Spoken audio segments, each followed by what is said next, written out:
Lah dunia internet, boleh tengok YouTube, boleh tengok apa Facebook. Lah dia ada isu yang mana orang lah ni dia suka prank. Barangkali nak cari hiburan lah. Prank ni macam perkena orang dia rakam. Dia rakam kan. Lepas tu dia upload, dia buat masuk dalam Facebook, dia buat masuk dekat YouTube. Dan antaranya sekarang ni dia ada prank yang pelik ataupun perkena cara yang pelik. Iaitu dia perkena suami itu ataupun isteri dia perkena pasangan dia. Contoh suami, minta maaf saya sebut bila saya ada duk tengok-tengok juga, dia perkena suami dia, perkena isteri dia, kata dia ni curang. Macam mana? Dia letak benda-benda hak tak sepatutnya. Contoh isteri dia duduk kat tempat lain, dia mai rumah suami dia ni, lepas tu tengok-tengok ada benda-benda, minta maaf saya sebut macam kondom dan dia buat lawak supaya nak bagi isteri dia ni prank lah, nak bagi isteri dia ni perkena isteri dia. Bila perkena isteri dia, orang akan tengok, lepas tu dia akan rate view dekat apa media sosial ni akan meningkat.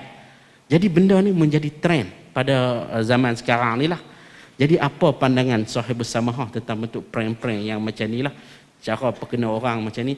Adakah boleh kita katakan sebagai melawak gitulah, nak bagi orang sonok-sonok? Apa pandangan Sahibus Samahah? Terima kasih.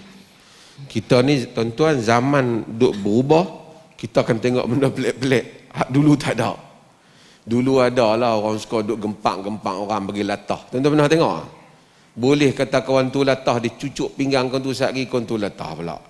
Satgi dia pergi sebut satu benda, kawan tu boleh ambil kapak golok kejang orang lain.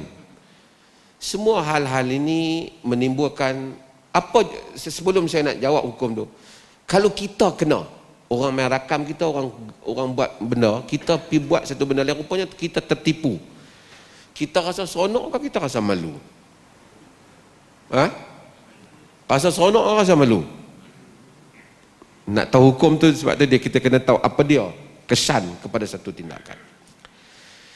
Pertama, tak ada masalah nak melawak suami isteri tu, tak apa lah suami isteri melawak tapi ada batas dia lah. Sunat tak melawak dengan isteri ni? Ni orang perempuan dengar elok, dia faham sunat. Ya? Ada orang balik muka com kan, cengeng lah kata. Jabir bin Abdullah radhiyallahu anhuma, hadis riwayat Bukhari dan Muslim, dia kahwin. Nabi ni dia tengok orang dulu-dulu macam Abdul Rahman bin Auf, bila dia kahwin kan, Nabi tahu ada bedak, ada kesan bedak perempuan kan. Nabi tengok kahwin, Nabi tengok macam itulah sahabat-sahabat yang kahwin. Kadang-kadang sahabat kahwin Nabi perasan, Nabi tengok Jabir, Nabi kata tazawwajta ya Jabir, kau kahwin Jabir? Naam ya Rasul. Nabi kata bikran an thayba, nikah nak dara ke janda? Nabi tanya kan, kawan-kawan kan, nak dara janda? Dia kata bal thayba ya Rasulullah, janda Nabi kata hala bil bikri tula'ibuha wa tula'ibuka, tudahikuha wa tudahikuka. Kenapa tak kahwin nak dara? Nabi kata, kau bagi dia ketawa, kau main dengan dia, dia main dengan kau, kau bagi dia ketawa, dia bagi kau ketawa. Maksudnya apa? Nabi sukalah suami isteri ni. Bukan Nabi tak suka janda. Jabir baru nak kahwin, Nabi tak kahwin dengan Nabi sendiri, kahwin dengan janda. Tapi kemudian Jabir bagi alasan pada Nabi kenapa dia pilih janda. Dia ada Abdullah meninggal, pak dia tinggal nak adik-adik dia tak maulah mai. Isteri dia muda sangat, tak boleh nak kontrol mereka. Nabi doa pada dia. Tapi moralnya Nabi suka suami isteri ni bergaul. Itu bukan isu. Memang elok suami isteri ni bergurau. Balik rumah duduk felda ni cengeng kan? Dan ni pun saya nak peringat diri kita jadi pak sama juga. Kalau masuk rumah anak-anak semua, oh Allah, balik dah. Kalau kita jenis tu, memang kita pak teruk lah. Anak-anak tu seolah-olah kalau boleh kita jangan ada di rumah. Teruk kita. No?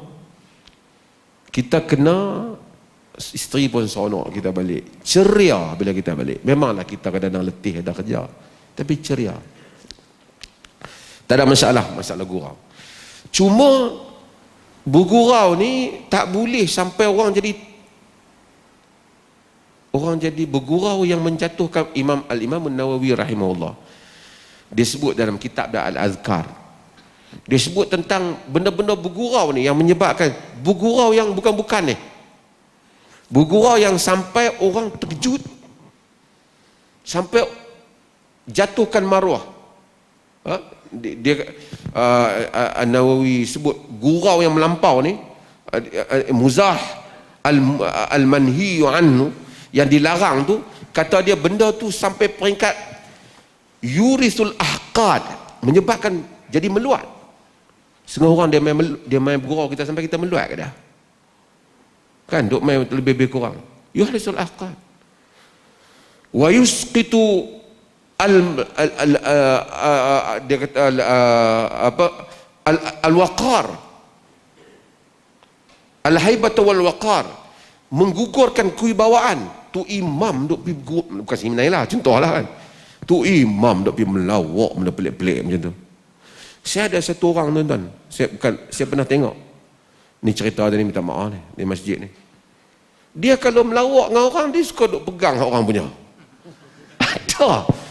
Heran sungguh kata. Bukan dia pegang perempuan lah, kalau pegang perempuan polis cukup dia lah. Dia duk melawak. Dia ni pun orang ternama juga. Tapi memang siapa saja dia jumpa dia melawak, dia suka duk pegang orang punya. Tak tahu apa hobi dia, memang pelik lah. Melawak yang macam ni termasuk kita bagi orang ni latah tu, dia malu. Dia malu. Di dalam hadis yang diriwayatkan oleh Imam Ahmad, diriwayatkan oleh Abu Dawud di dalam Sunan, para sahabat satu hari mereka berjalan dengan Nabi sallallahu alaihi wasallam, hadis sahih. Berjalan dengan Nabi sallallahu alaihi wasallam. Bila jalan dengan Nabi sallallahu alaihi wasallam, ada satu orang di kalangan mereka tidur. Jadi yang lain tu pergi nak pergi ambil, dia tidur tu dia pegang tali yang ada dengan dia tu nak ambil, nak bagi dia terkejut dia terkejut. Nabi sallallahu alaihi wasallam kata, la yahillu li muslim an yurawwi'a muslima. Tidak halal satu orang muslim bagi terkejut orang muslim yang lain.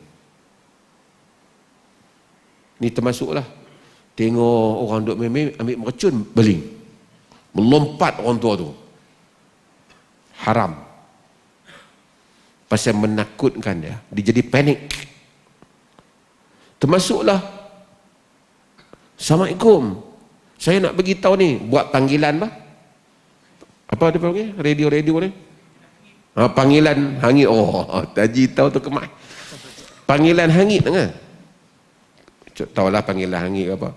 Gempak, kawan tu percaya sampai dah berdukup jantung dia. Rupanya kami hanya melawak. Termasuk duk picut orang latah. Kawan tu pun lompat, baling apa yang ada di tangan. Ini semua tarwih bagi orang takut, panik. Nabi SAW larang. Tak boleh. Dan menjatuhkan maruah orang yang buat kerja tu. Kata Imam Nawawi, ya'ulu fi kathirin minal awqati ilal idha. Melawak yang berlebih-lebihan ni dalam banyak keadaan menyakitkan orang. Dia syok orang gelak kat dia tu. Kau tu malu. Orang dia rasa pandai, dia orang macam ni, dia pembuli tau, dia bully. Kan? Kawan tu terkejut. Dan ada orang kita tengok dalam internet ada. Dia duk ni lagi dia tak berhenti, makcik tu duk ulang tu. Orang latah ni bukan ada bangsa dalam dunia yang boleh latah ni, Melayu ya. Melayu dengan Eskimo, saya ingat. Dua saja yang latah dalam dunia ni. Dia ni sejenis ni kan. Memang bila dia latah tu, dia hilang akal, dia hilang hukum syarak kat dia. Sebab dia tak boleh berfikir.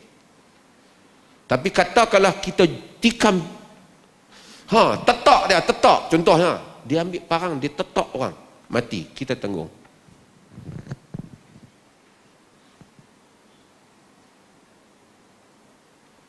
Tak boleh tarwih bagi orang takut. Nak melawak boleh, tapi bukan cara dia macam tu. Dan orang yang tuan-tuan, hidup ni berwibawa kita. Bukan salah melawak bagi kawan gelap. Di dalam riwayat ada Nuaiman, dia suka buat lawak. Sampai macam-macam lawak dia tu, ada sahabat yang sampai kena dia sepi sembelih unta, macam-macam dia perkena. Ulama-ulama cuba bahaskan di sebenarnya riwayat-riwayat ini dhaif. Yang keduanya, Imam At-Tahawi dalam Mushkilul Athar menyatakan benda ini kalaulah tak dhaif pun dia memang dhaif, dia mansukh dengan hadis yang saya baca tadi, jangan bagi orang terkejut tu. Jangan bagi orang terkejut. Wallahu taala alam.